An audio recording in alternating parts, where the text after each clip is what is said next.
মাঝে বেঁচে থাকি, হাসি কাঁদি।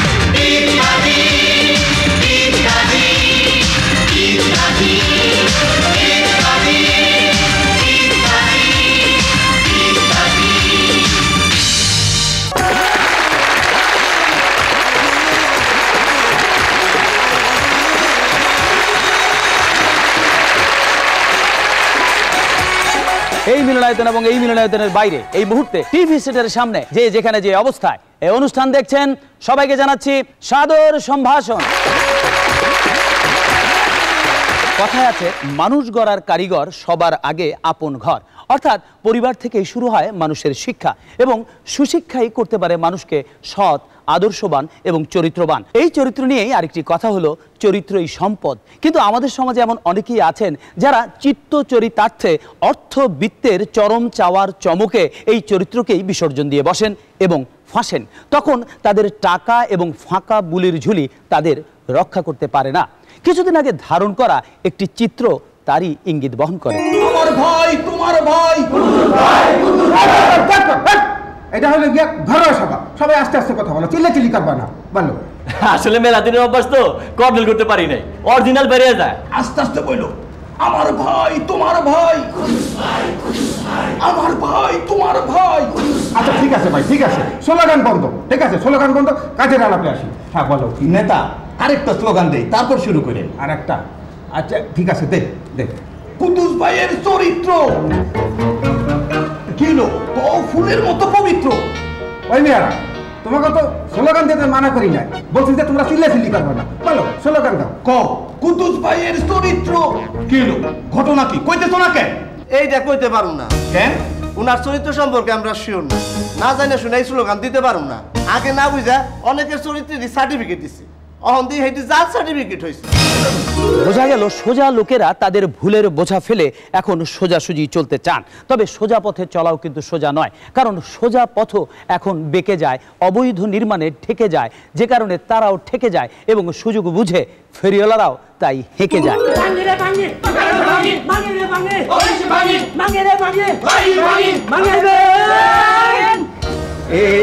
এই যে ভাই, আপনারা কি সিটি কর্পোরেশন না রাজুকের লোক? আমরা কারো লোক না, সাধারণ লেবার। তাহলে যে বাড়ি ঘর ভাঙার কথা কইতেছেন, যারা অবৈধভাবে বাড়ি ঘর দোকান বানাইছে এগুলো তো ধরেন এখন উচ্ছেদ করতেছে। এর লেগে এই বাড়তি জায়গাটুকু অনেকে আগে ভাগে ভাঙতেছে।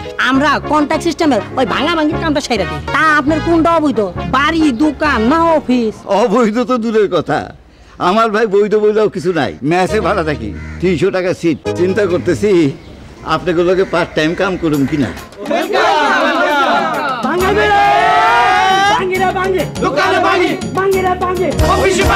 সুতরাং অবৈধ দখলের ধকল সকল সময় সামলানো যায় না, কারণ কাজটি ভালো নয়। যেমন ভালো নয় ছিনতাই, যদি বাড়ে ছিনতাই তবে বাড়বে চিন্তাই, কারণ এর কবলে যে পড়েছে সেই জানে এই দুর্যোগের দুর্ভোগ কত ভয়াবহ।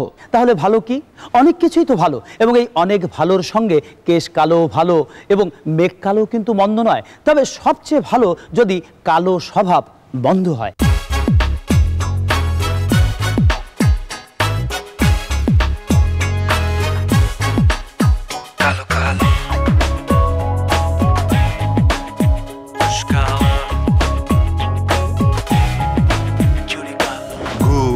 কালো চুড়ি কালো, চান্দাবাজির ধান্দা কালো, এ কালিতে লোডশেডিং এ হারায় রাতের ক্ষণ, তার চেয়েও অধিক কালো দিন খেলাপির ধর। ঘুষ কালো, চুড়ি কালো, কোটি কোটি টাকা বানায় খুশি খাওয়া চোর, আবার ব্যবসা পাতি সবখানেতে চান্দাবাজের জোর। পরের ধনে পোদ্দারি ঋণ খেলাপি ভাই, তারা ব্যাংকের টাকা মেরে দিয়ে চাইলে বলেন নাই। চালো চালো আলো চালো, যে আলোতে যাবে কালো। ভেজাল কালো, পাচার কালো, আর মজুদারিও কালো। কালো যে ওই কালো বাজার,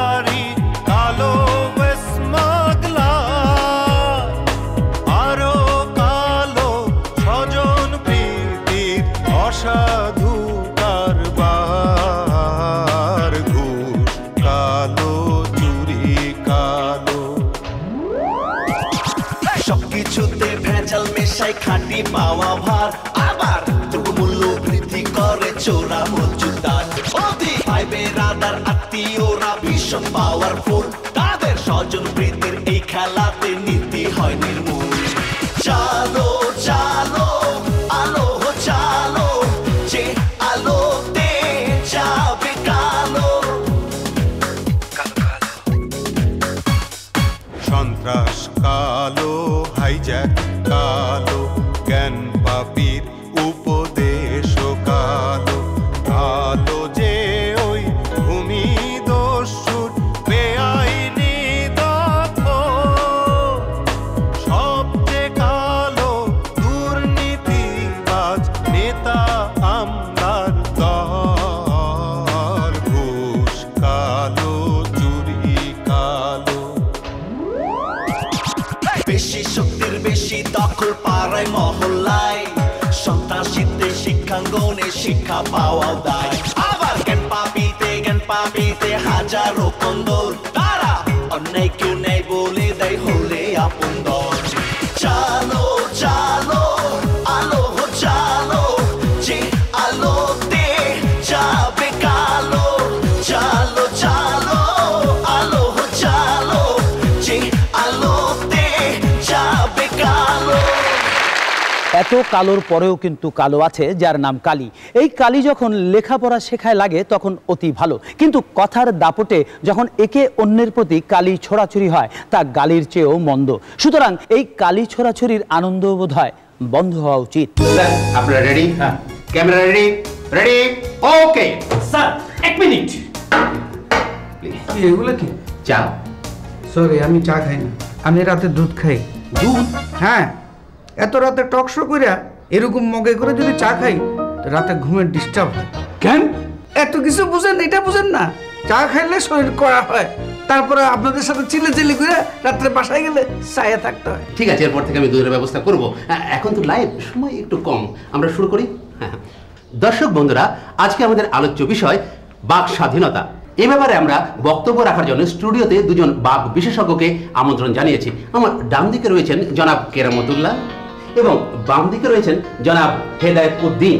যেহেতু আমাদের এই অনুষ্ঠানটি সরাসরি সম্প্রচারিত হচ্ছে, সেহেতু আপনারা যারা কোনো প্রশ্ন করতে চান তাদের সুবিধার জন্য টেলিভিশন স্ক্রিনের নিচে কতগুলো টেলিফোন নাম্বার দেওয়া আছে, আপনারা সেই নাম্বারে ডায়াল করে আমাদেরকে প্রশ্ন করতে পারেন। প্রথমে আমি প্রশ্ন করছি জনাব কেরামতুল্লাহ সাহেবকে, আমাদের দেশে বাক স্বাধীনতার তাৎপর্য বলতে আপনি কি বোঝেন? দেখুন, এই বাক স্বাধীনতা আর গণতন্ত্র এই দুটো বিষয় অঙ্গাঙ্গিভাবে জড়িত, কিন্তু যারা গণতন্ত্রের মানে বোঝে না তাদের এসব বুঝিয়ে লাভ নেই। দেখুন, আপনি কাকে ইঙ্গিত করে বলছেন তা আমি বুঝি। আপনি কি গণতন্ত্র মানে বুঝেন? এই জন্য আপনাদের মতো লোকদের বাক স্বাধীনতা থাকা উচিত নয়। আরে আপনি তো আমাকে কথাই বলতে দিচ্ছেন না। বাক স্বাধীনতা হস্তক্ষেপ, এইটা আবার কোন গণতন্ত্র? আমরা একটু টেলিফোনটা নিয়ে নিই। হ্যালো হ্যালো, আসসালামু আলাইকুম। হ্যালো, জি, আপনার প্রশ্নটা করুন। হ্যালো হ্যালো হ্যালো, আপনি প্লিজ আপনার টেলিভিশন সাউন্ডটা একটু কমিয়ে দিন। হ্যালো হ্যালো হ্যালো হ্যালো, আপনি কি আমাকে শুনতে পাচ্ছেন? না, তাহলে জবাব দিলেন কি করে? আমি তো আপনাকে শুনতে পাচ্ছি না, আপনার কথা শুনতে পাচ্ছি আর আপনাকে দেখতে পাচ্ছি। জি, আপনার প্রশ্নটি করুন। না মানে আপনাকে নয়, আপনার এই দুজন বক্তাকে বলবো। বলুন বলুন।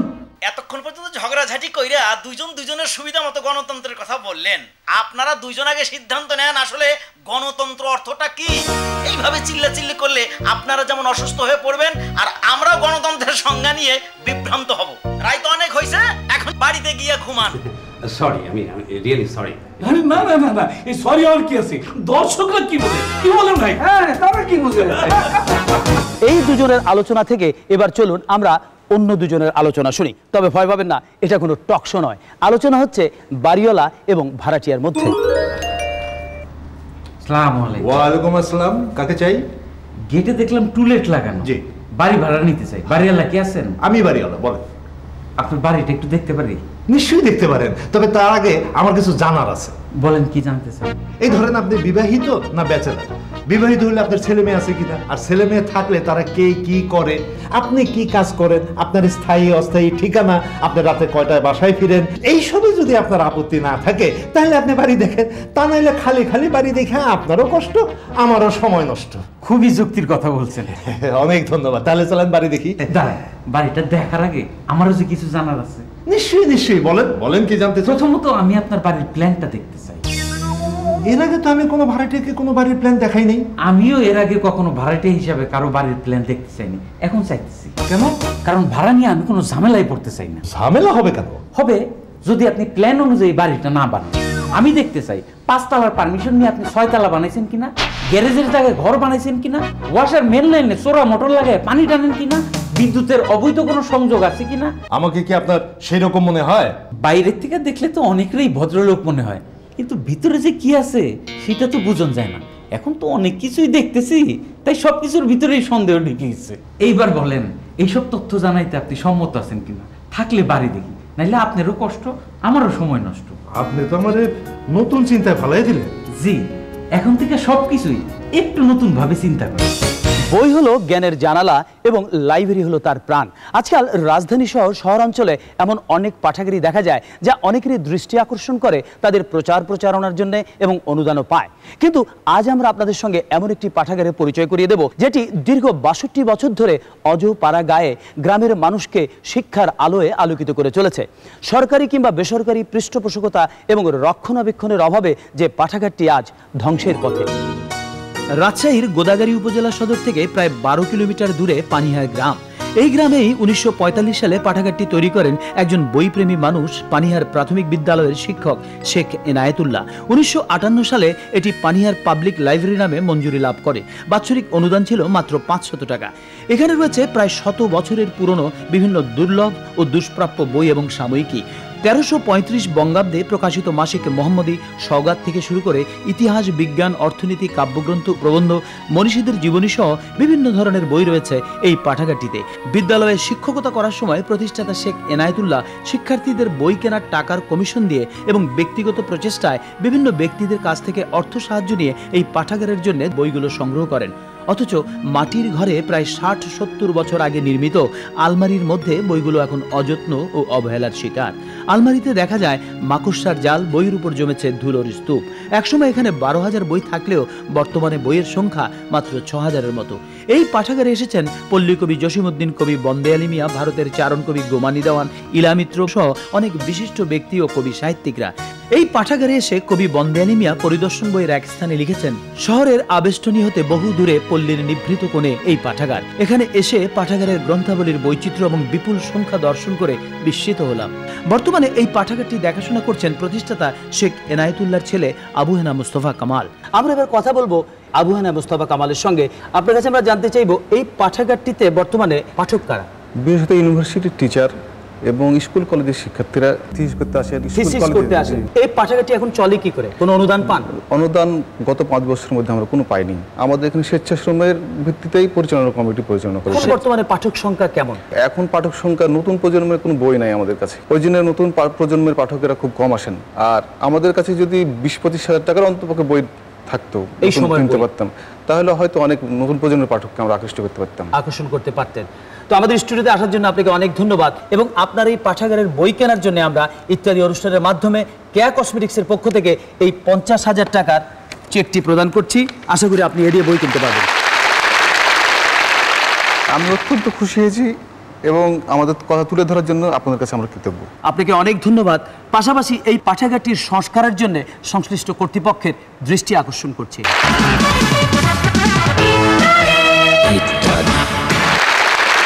এবারে আমন্ত্রিত দর্শকদের জন্য পর্ব। আমরা গত কয়েকটি অনুষ্ঠানে দেশের বিভিন্ন বিশ্ববিদ্যালয় এবং শিক্ষা প্রতিষ্ঠান থেকে 2জন করে দর্শক নির্বাচন করে আসছি। পাশাপাশি স্টুডিওতে আমন্ত্রিত দর্শকদের মাঝখান থেকেও আমরা 2জন করে দর্শক নির্বাচন করে থাকি, কারণ এই পর্বের আয়োজনে আমাদের প্রয়োজন 6 জন দর্শক। শুরুতে আপনাদের মাঝখান থেকে 2জন দর্শক নির্বাচনের পালা। আমাদের ভাষা আমাদের আশা ও ভালোবাসা নিয়ে নিঃশ্বাসে নিঃশ্বাসে বিশ্বাসের পথ দেখায়। তাই এই ভাষা নিয়েই আপনাদের জন্য রয়েছে 2টো প্রশ্ন। ইতিমধ্যে আমাদের সহকারীরা আপনাদের হাতে কাগজ, কলম, পৌঁছে দিয়েছে এবং সেই কাগজে লেখা রয়েছে প্রশ্নগুলো। আপনারা উত্তরগুলো লিখতে থাকুন এবং এই ফাঁকে আমরা দেখে আসি বাকি 4 জন দর্শক আমরা কিভাবে নির্বাচন করেছি। এই দর্শক নির্বাচনের জন্য আমরা প্রথমে গিয়েছিলাম রাজশাহী শহর থেকে 5 কিলোমিটার পূর্বে অবস্থিত দেশের ঐতিহ্যবাহী শিক্ষা প্রতিষ্ঠান রাজশাহী বিশ্ববিদ্যালয়ে।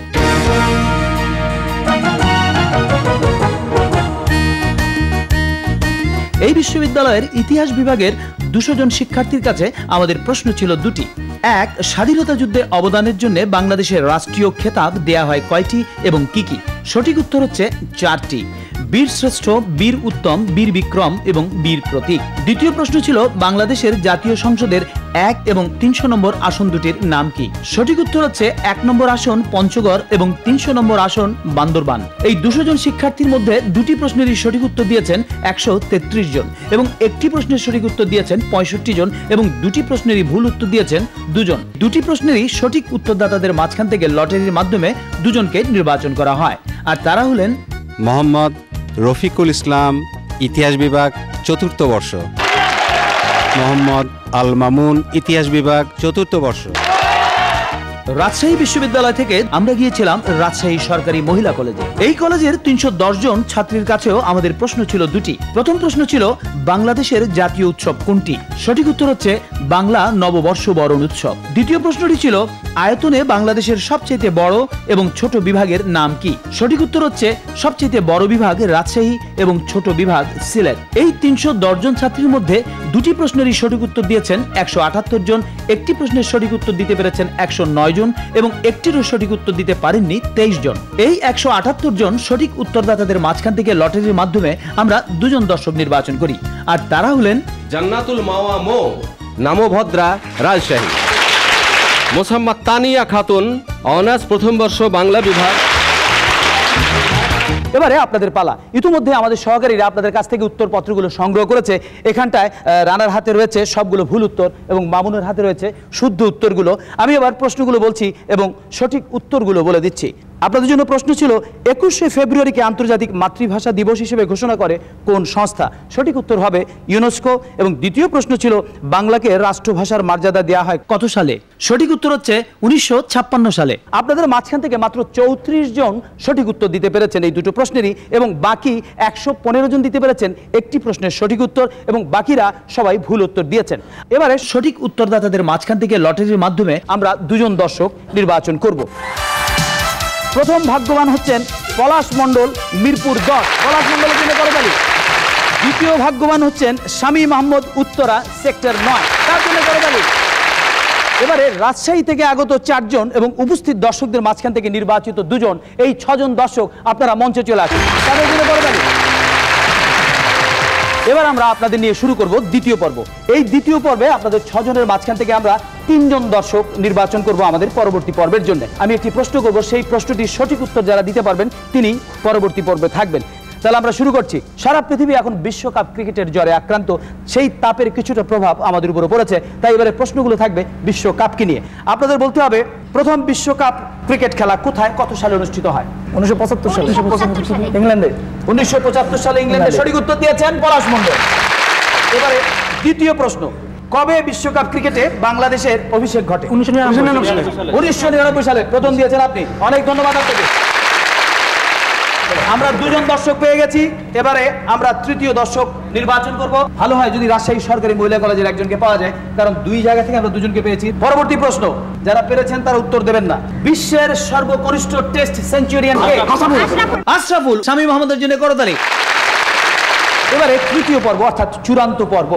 আপনারা দেখতে পাচ্ছেন এখানে কতগুলো শব্দ আমরা বিক্ষিপ্তভাবে ছড়িয়ে রেখেছি। সমান সংখ্যক কর্কশিটের টুকরোয় এই শব্দগুলোকে লেখা হয়েছে। এখান থেকে শব্দগুলোকে জব্দ করে বাক্যের অর্থহীনতা ঘুচিয়ে সাজিয়ে গুছিয়ে বসালেই পাওয়া যাবে 3টি চমৎকার স্লোগান। সুতরাং পরপর অর্থময় করে সাজিয়ে যিনি যত দ্রুত এই স্লোগানগুলো তৈরি করে এখানে রাখতে পারবেন তিনি হবেন প্রথম, তারপরে দ্বিতীয়, তারপরে তৃতীয়। তাহলে আমরা শুরু করছি।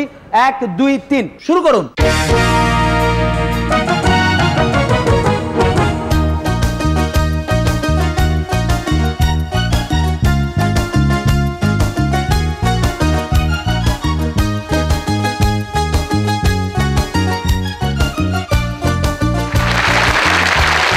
ফলাফলের পালা। প্রথম ইনি লিখলেও সঠিকভাবে স্লোগান লিখেছেন ইনি। তিনি লিখেছেন দুর্নীতি আর স্বজনপ্রীতি দেশের জন্য বড় ভীতি। স্লোগানটি ঠিক আছে। ইনি প্রথম লিখলেও তিনি একটু ভুল করেছেন, অসজ্জন ভেজালকারী দুশ্মন জনগণের। আসলে এটা হবে ভেজালকারী অসজ্জন জনগণের দুশ্মন।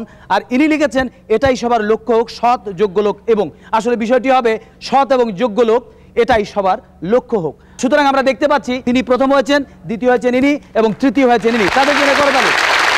আসুন আমরা ভেজালের জাল ছিন্ন করে দুর্নীতিকে দূর করে যোগ্য এবং সতের সত্য পথ ধরে এগিয়ে চলি এবং সবাই মিলে বলি সৎ এবং যোগ্য লোক এটাই সবার লক্ষ্য হোক।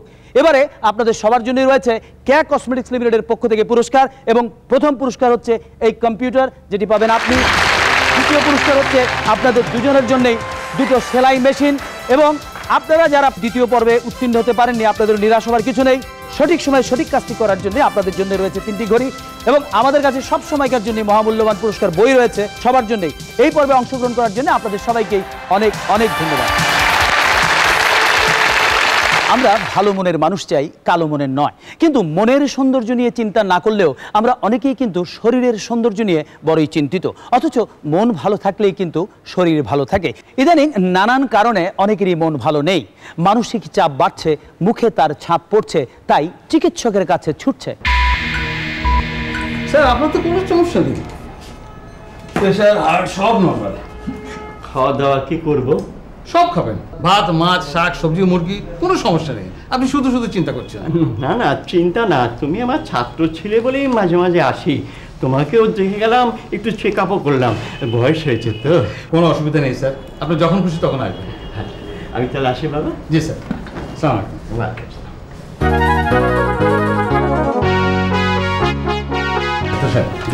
আমার রিপোর্টে দেখেছি আপনার তো অনেক অসুখ, প্রেশার, হার্টের সমস্যা, ডায়াবেটিস, এত ওষুধ বদলেন কি করে? খুব অনিয়ম করছেন বোধ হয়।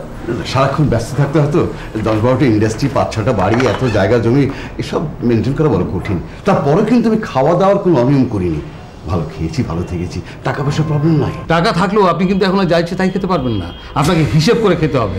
আর টেনশন মুক্ত থাকবেন, নিয়মিত বিশ্রাম নেবেন। সেটাই তো সম্ভব না, এখন তো দৌড়ের উপরে আছি, নিজের সম্পত্তির হিসাব নিজে মিলাইতে পারতেছি না।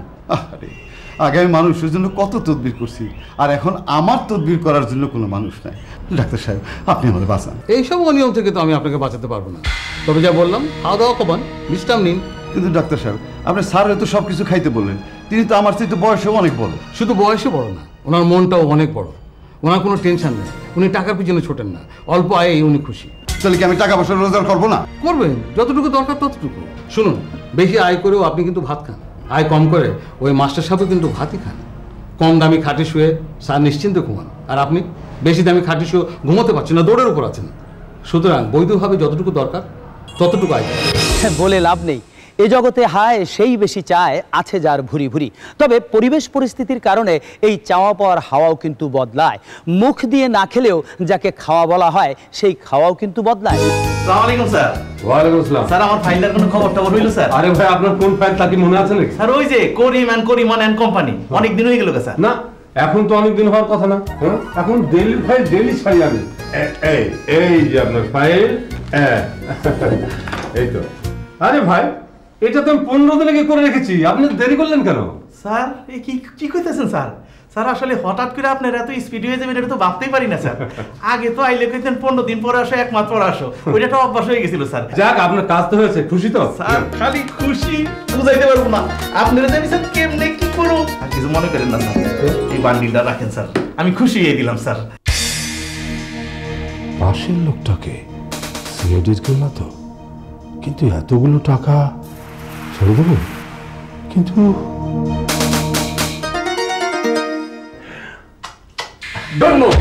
ঘুষ নেওয়ার অপরাধে আপনাকে হাতে হাতে গ্রেফতার করা হলো। নিয়ে যাও একে। এই আপনি চলো। ধরা পড়ে আবার হাসে, লজ্জা নাই? স্যার স্যার এমন করলেন কেন স্যার? স্যার আপনার শরীরটা ঠিক আছে তো? এই যে টাকা, এই যে লোন স্যার, লোন টাকা। কি আপনার এত বড় সাহস আমাকে ঘুষ দিতে চান? আপনাকে আমি পুলিশে দেবো। স্যার এইটা কি কইলেন স্যার? এই রকম কথা তো আগে আপনার মুখে জীবনেও শুনি নাই স্যার। ভদ্রলোক বোধহয় বুঝতে পেরেছেন লোভে পাপ, পাপে মৃত্যু। যাকে আমরা এবার মাপা কথায় কথা বিষয়ে কিছু কথা শুনবো, এবং এই কথার কথা আসলেই মনে পড়ে টকশো এর কথা। এই টকশোতে বৈচিত্র্য আনার জন্যই ইত্যাদি উদ্ভাবিত এই ভিন্ন আঙ্গিকের টকশো, মিউজিক্যাল টকশো। তথা কথা আছে, কথা শুধু সার রে, কথা বলা প্রথা আছে নাই উপকার রে।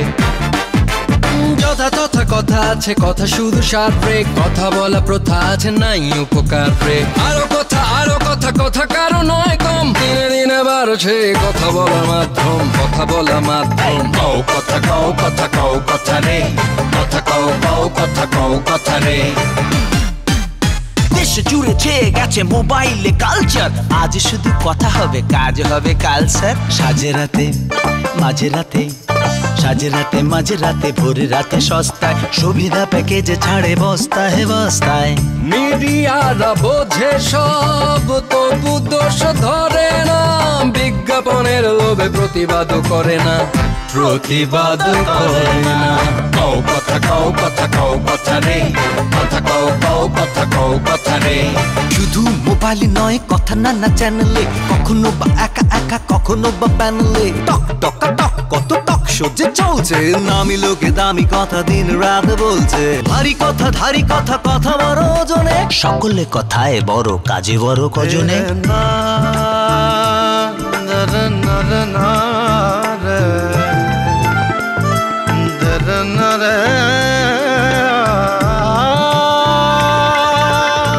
কথা বলবার কথা থাকে যার স্বভাবে, বিষয়ে ভাবনা নিয়ে করে না সে অভাবে।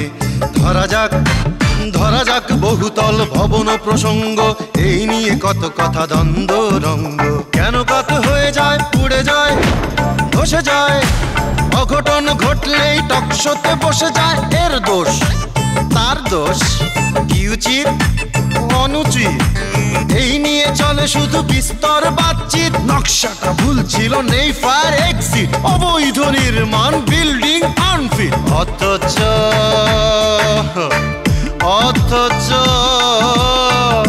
এসব কথা বলে না তো আগে কেউ।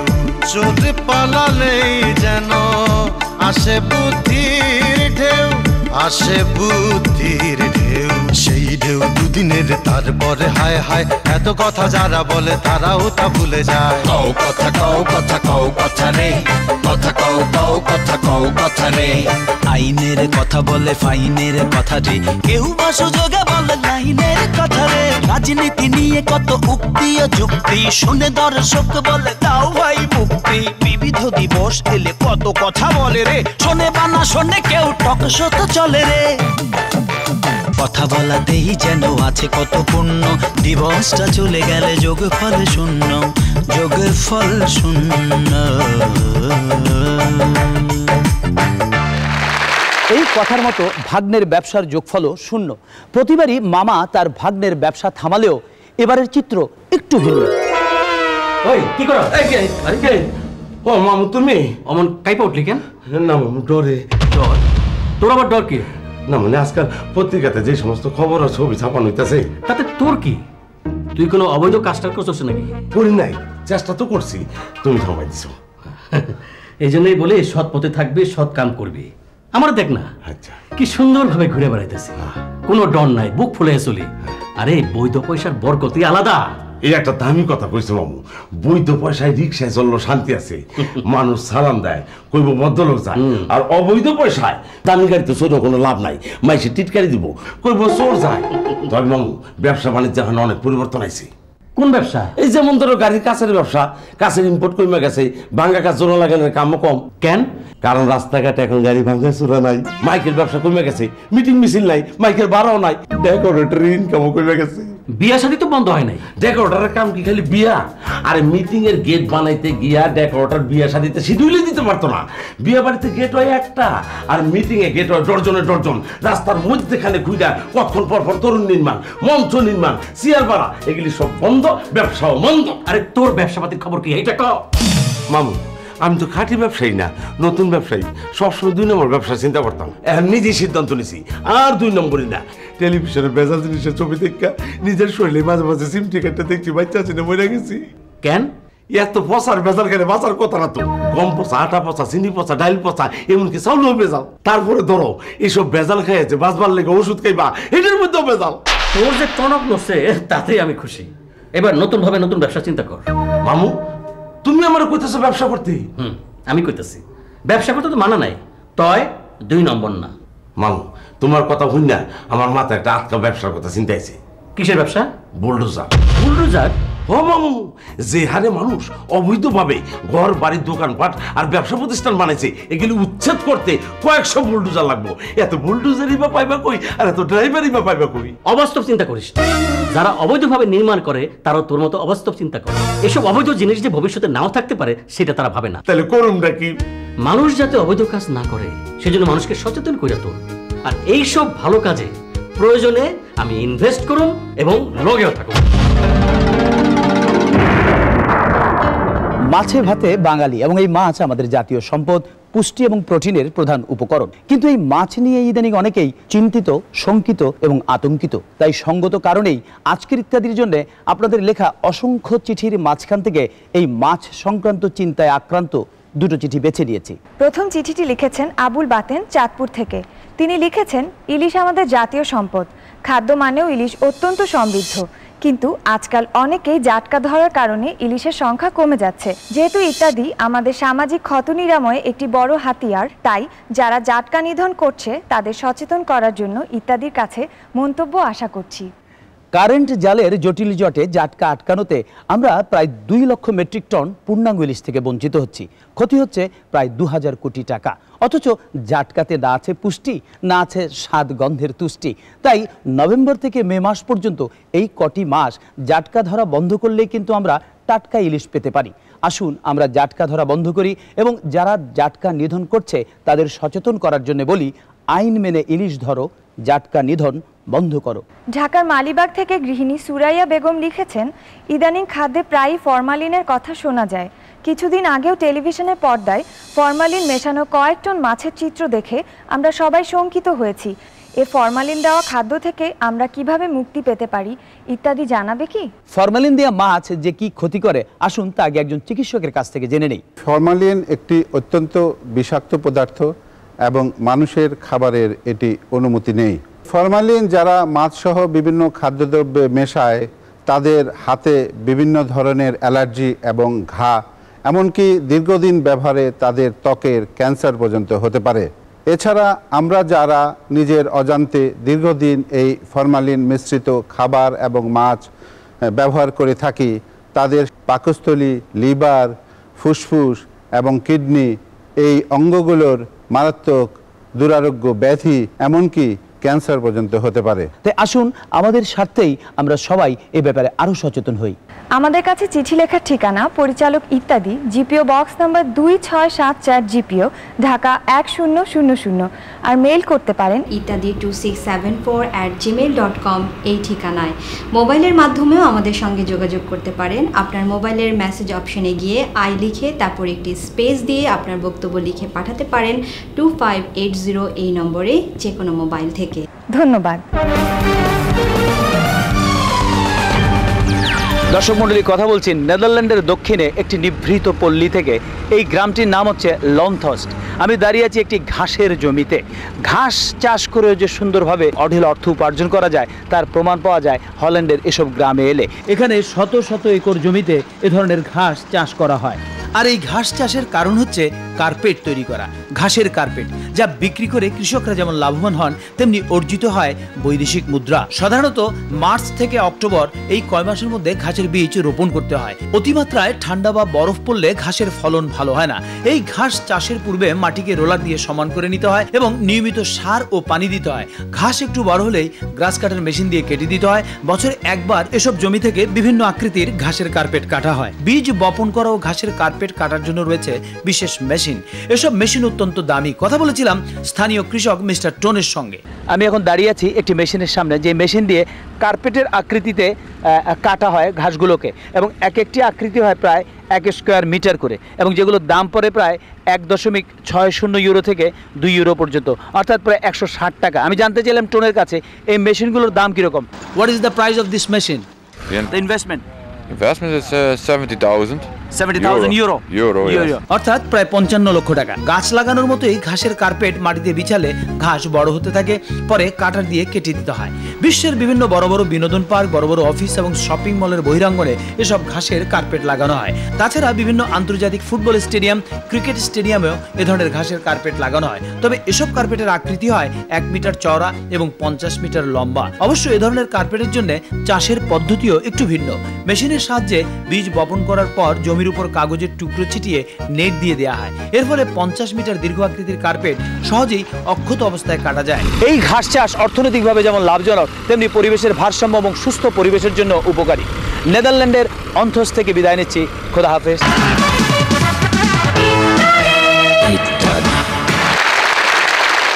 মাছের কাটা এবং মাছ কাটা এক নয়।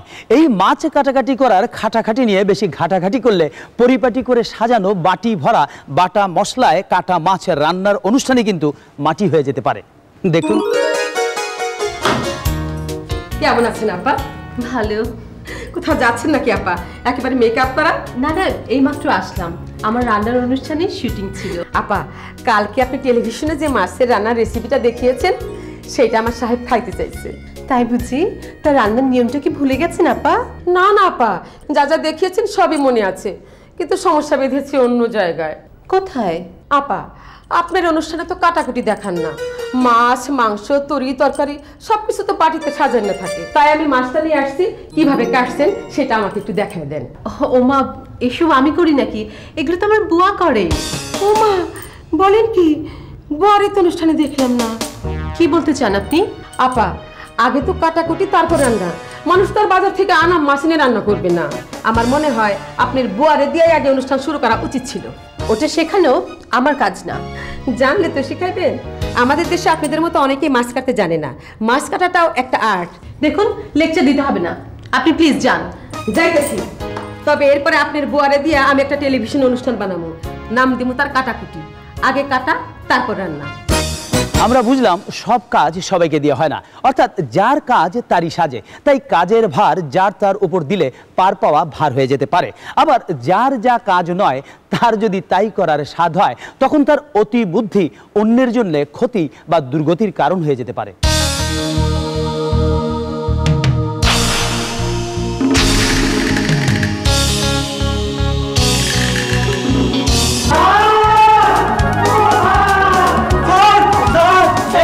কি হলো? এইভাবে চিল্লাইতেছো কেন? কি হয়েছে? স্যার, বড় বিপদ থেকে বাইচা গেছে স্যার। বাইচা গেছি মানে? কারণ আগে গ্লাস পানি খেয়ে নিলে আমার হাত পা কাঁপতাছে। এবার বলো কি হয়েছে? বসো, বসে বলো। স্যার, দুইজন ভদ্রলোক আইছিল, আইয়াজি গেল এই বাড়ি আপনার কিনা, কতদিন হয়েছে বাড়ি বানাইছেন, আপনার আর কোনো সম্পত্তি আছে কিনা। স্যার, আপনি কই কাম করেন, ঠিকানা কি? খালি এইসব না স্যার, আপনার ছেলে মেয়ে আত্মীয় স্বজন 14 গোষ্ঠীর খবর দিয়ে গেল স্যার। তুমি কি উত্তর দিলা? স্যার, আপনি নুন খাইছি, বেইমানি করুন না স্যার। আপনার এই বিপদে আপনার সেট করার লেগে কইছি কি, এই বাড়ি আপনার না, আপনি ভাড়া থাকেন, আপনার কোনো সম্পত্তি নাই, আপনার আত্মীয় স্বজন সব গরিব, টাকা পয়সার অভাবে স্যার ছেলে মেয়েদের বেশি দূর লেখাপড়া করাইতে পারেন নাই স্যার। যারা আসছিল তাদের পরিচয় জিজ্ঞেস করো নাই? পরিচয় লাগবে কেন স্যার? আমি তো তাকে কথাবার্তা শুনে বুঝছি হেরা হয় গোয়েন্দা বাহিনীর লোক, নাইলে ইনকাম ট্যাক্সের লোক স্যার। স্যার, যাওয়ানোর সময় এই কার্ডটা দিল, তারপর হেরা কইল কি, হেরা তো আমার জিজ্ঞাসে আপনার না কই স্যার। রিয়া, রিয়া মারে তাড়াতাড়ি এইদিকে মা। আমার সর্বনাশ হয়ে গেছে মা, আমার সর্বনাশ হয়ে গেছে। চিন্তা করেন, বিপদে মাথা ঠান্ডা রাখতে হবে। তুমি চুপ করো। কি হয়েছে বলো তো বাবা? কি হয় নাই তাই বল। আপা, আপনি একটু স্যারের মাথা ঠান্ডা করেন। আমি তো কিছুই বুঝতে পারছি না। এই দেখ মা, তোর ভাই সুমনের জন্য যেখানে মেয়ে দেখতে গেছিলাম, সেই মেয়ের মামা আসছিল আমাদের সম্পর্কে খোঁজ খবর নিতে। এই মুখলেস হোপলেস সব কিছু শেষ করে দিছে। এখন দেখ বিয়েটা ভাঙ্গা যায় কিনা। বলো কি বাবা? তবে আর বলি কি? স্যার, আমার মাফ করে দেন স্যার, দিনকাল খারাপ তাই। ওই ভদ্রলোকের আবার ডর কি? ডর হইল অসৎ লোকের। যারা অবৈধভাবে সম্পত্তি করে। আমার সব বৈধ। অনেক কিছু পাল্টালেও নানা নাতির স্বভাবও যে রাতারাতি পাল্টাবে এমনটি ভাবা ঠিক নয়। ঘরে কিংবা রাজপথে মতে মতে মতান্তর নিরন্তর ঘটেই চলেছে, এবারও তার ব্যতিক্রম নয়। না না, একটা জিনিস খেয়াল করছো কি? আগে রাস্তাঘাটে হাঁটলে বহু দামি দামি লেটেস্ট গাড়ি দেখা যাইতো, এখন ওইসব গাড়ির সংখ্যা কমে গেছে। কেন জানো? কেন? ডরে। ঠিকই কইছো, রাস্তাঘাটে যে জ্যাম, নতুন গাড়িতে যদি খোঁচাখুচি লাগে। খুশা খাওয়ানোর ডর না, ধরা খাওয়ানোর ডর। কম পয়সার যে সব মানুষ অবৈধভাবে হঠাৎ বেশি পয়সা পাইয়া লেটেস্ট গাড়ি কিনে রাস্তায় দাবড়ায় বেড়াইতো, হেরাই এখন ধরা খাওয়ার ডরে পুরান গাড়ি লইয়া রাস্তায় বেড়ায়। বুঝছি, এইসব নিয়ে তোর মাথা কামাইতে হবে না। হবে, সরকারি একলার কত মাথা কামাইবো? এই সব ব্যাপারে সবারই মাথা কামানো উচিত। চুপ কর। চুপ তো করতে চাইছিলাম, কিন্তু আবারও তো কথা কইতো। আমার দিকে এইভাবে না চাইয়া রাস্তার দিকে দেখো। আগে তো কইতো ফুটপাত খালি নাই, মানুষ হাঁটারও জায়গা পায় না। এখন তো রাস্তা খালি, ফুটপাত খালি, তারপরেও মানুষ ফুটপাত দিয়ে না হাইটা রাস্তার মাঝখান দিয়ে হাঁটতেছে। কে? তা আমি কেমবা কব? এইসব ছোটখাটো ব্যাপার নিয়ে তোর এত মাথা ব্যথা কেন?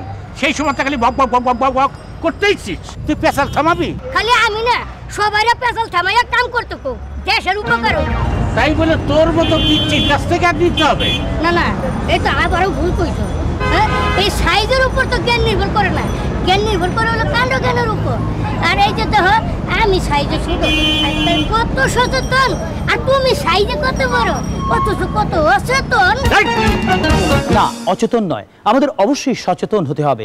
নিজের দেশ, পরিবেশ, সংস্কৃতি, মানুষে মানুষের সম্প্রীতি, সৎ আদর্শ, সৎ নীতি, সব ব্যাপারেই আমাদের সচেতন হওয়া প্রয়োজন। আসছে পহেলা বৈশাখ, বাংলা নববর্ষ।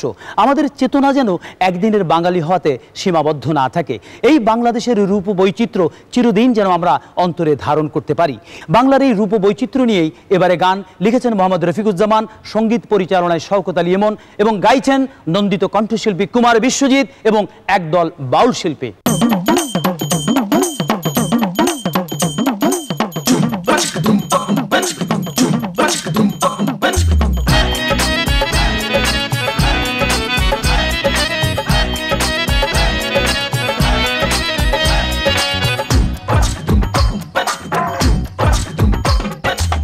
রূপসী এই বাংলাদেশের রূপের সীমা নাই, শহর নগর গঞ্জ গ্রামে যেদিকে তাকাই রে আমি, যেদিকে যাই রে আমি, যেদিকে তাকাই।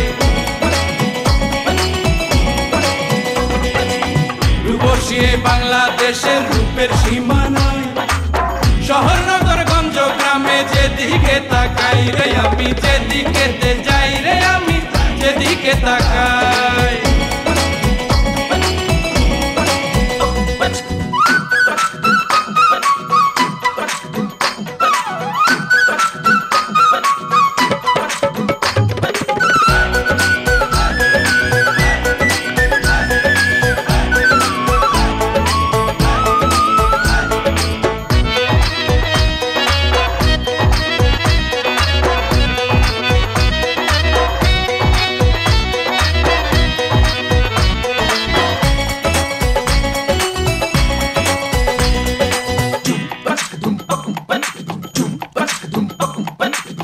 ঢেউ খেলানো নদীর পাশে ফসল ভরা, বটের তলায় মিলন মেলা, গাঁও গ্রামের হাট।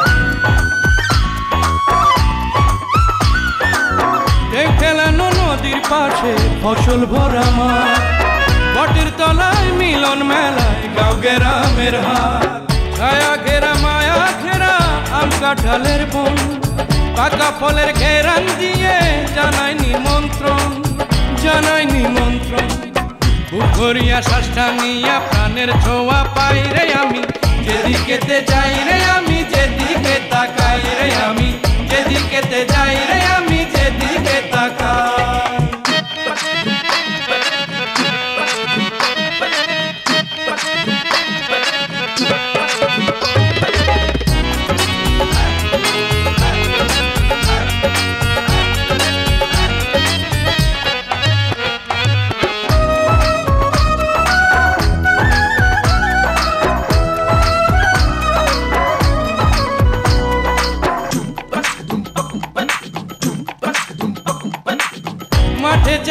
ঘাটে মাঝি সবার গলায় গান, মধুর সুরে কাছে দূরে পাখির কলতান। মাঠে চাষি ঘাটে মাঝি সবার গলায় গান, মধুর সুরে কাছে দূরে পাখির কলতান। মাটির ঘরে পাটির পরে নকশি কাঁথার সুখ, নাকের নিচে নলক দোলা বৌঝিয়ারির মুখ, বৌঝিয়ারির মুখ। তাদের সুরে সুর মিলিয়ে সুখেরই গান গাই রে আমি, যেদিকেতে যাই রে আমি, যেদিকে তাকাই রে আমি, যেদিকেতে যাই রে আমি, যেদিকে তাকাই। রূপসী এই বাংলাদেশের রূপের সীমা নাই, শহর নগর গঞ্জ গ্রামে যেদিকে তাকাই রে আমি, যেদিকেতে যাই রে আমি, যেদিকে তাকাই রে আমি, যেদিকেতে যাই রে আমি, যেদিকে তাকাই রে আমি, যেদিকেতে যাই রে আমি, যেদিকে তাকাই। দর্শক মণ্ডলী, প্রায় 2 দশক ধরে আমরা ইত্যাদির মাধ্যমে দেশের বিভিন্ন শ্রেণী পেশার সৎ, সাহসী এবং সংগ্রামী মানুষদের নিয়ে বিভিন্ন সামাজিক এবং মানবিক প্রতিবেদন প্রচার করে আসছি।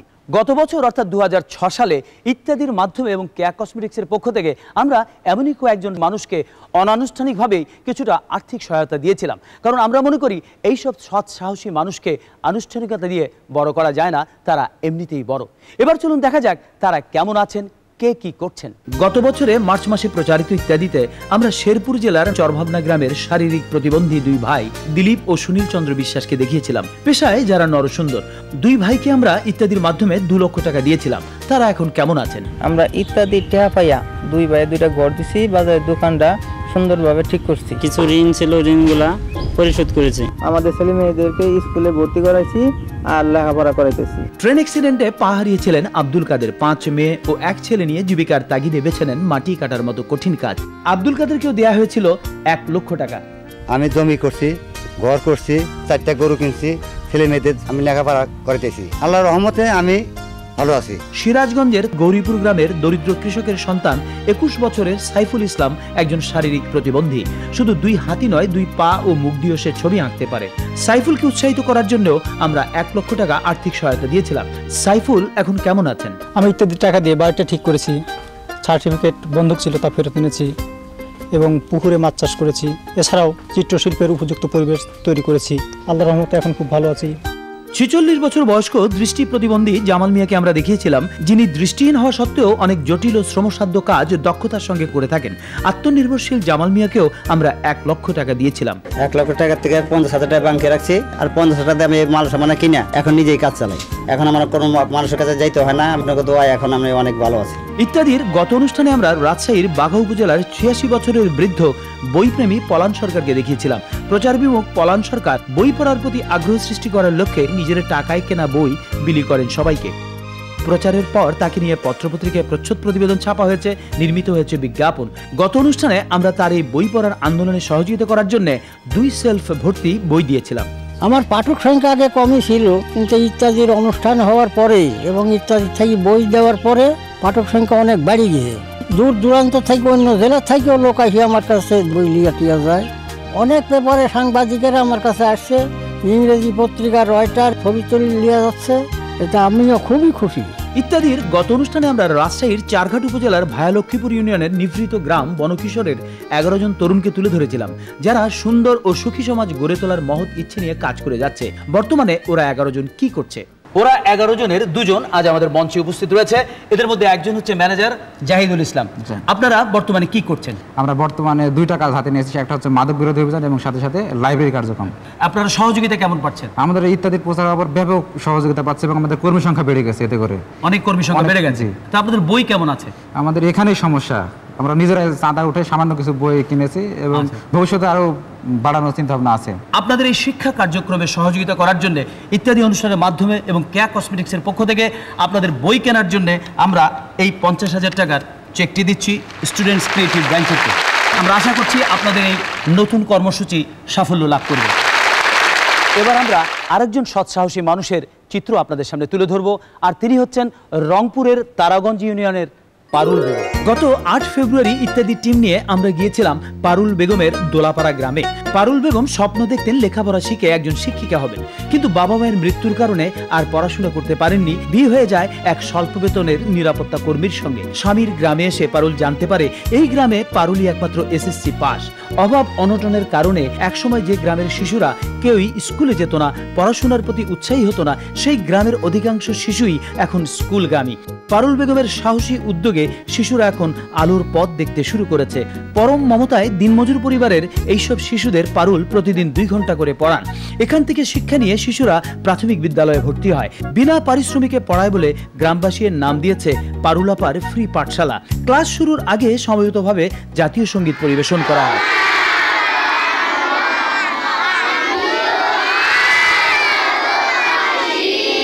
এরপর সবাই পারুলের কণ্ঠে কণ্ঠ মিলিয়ে প্রার্থনা করে। আমি দেখেছি তাকে শিশুদের প্রার্থনা করাতে, যে প্রার্থনা অন্যান্য কোনো বড় শিক্ষা প্রতিষ্ঠানগুলোতেও হতে দেখিনি। প্রার্থনাটি হলো, সকালে উঠিয়ে আমি মনে মনে বলি, সারাদিন আমি যেন ভালো হয়ে চলি। নিরক্ষর শিশুরা অন্ধের মতো, তাই তাদের আলোর পথ দেখাতে এগিয়ে এসেছে পারুল বেগম। আজকে আমরা এই সৎ সাহসী মানুষ পারুল বেগমকে স্টুডিওতে আমন্ত্রণ জানিয়েছি। আসছেন পারুল বেগম। আমরা এবার এই পারুল বেগমের সঙ্গে কথা বলবো। তো এই শিশুদের লেখাপড়া করাবার আগ্রহটা আপনার মধ্যে কি করে জন্মালো?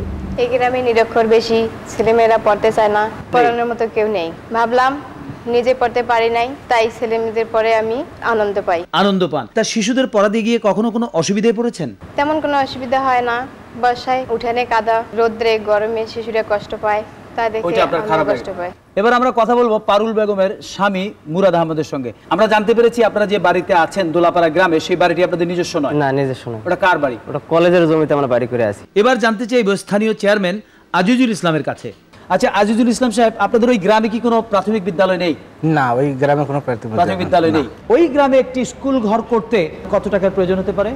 ঘর সহ 70,000 টাকা লাগতে পারে। 70,000 টাকা লাগতে পারে। আর পারুলদের তো নিজস্ব কোনো বাড়ি নেই, তাদের জন্য যদি জায়গা কিনে একটি বাড়ি করে দেওয়া যায় কত টাকা খরচ হতে পারে? ওখানে 50,000-এর মতো। 50,000 টাকা, মানে 1,20,000 টাকা হলেই ওই গ্রামে একটি স্কুল ঘর হতে পারে এবং পারুলদেরও স্থায়ীভাবে থাকার একটি ব্যবস্থা হতে পারে। তো আপনাকে অনেক ধন্যবাদ। এবং আজকে আমরা ইত্যাদি অনুষ্ঠানের মাধ্যমে এবং কেয়া কসমেটিক্সের পক্ষ থেকে এই দোলাপাড়া গ্রামে একটি স্কুল ঘর এবং এদের থাকার জন্য একটি বসত বাড়ি এবং যে শিশুরা ওই স্কুলটিতে শিক্ষা নিতে আসবে তাদের পোশাক, বই, খাতা, স্লেট, পেন্সিল এবং বেঞ্চি টেবিলের জন্য আমরা 2 লক্ষ টাকার একটি চেক পারুল বেগমকে দিচ্ছি। টাকা পেয়ে আপনার অনুভূতি কি? খুবই আনন্দিত। আমরা আপনার সাফল্য কামনা করছি। দর্শক মণ্ডলী, পারুল বেগমের মতো সৎ সাহসী মানুষ বাংলাদেশের প্রত্যন্ত অঞ্চলে ছড়িয়ে ছিটিয়ে আছে বলেই আমরা ভবিষ্যৎ স্বপ্নে সাহসী হয়ে উঠি।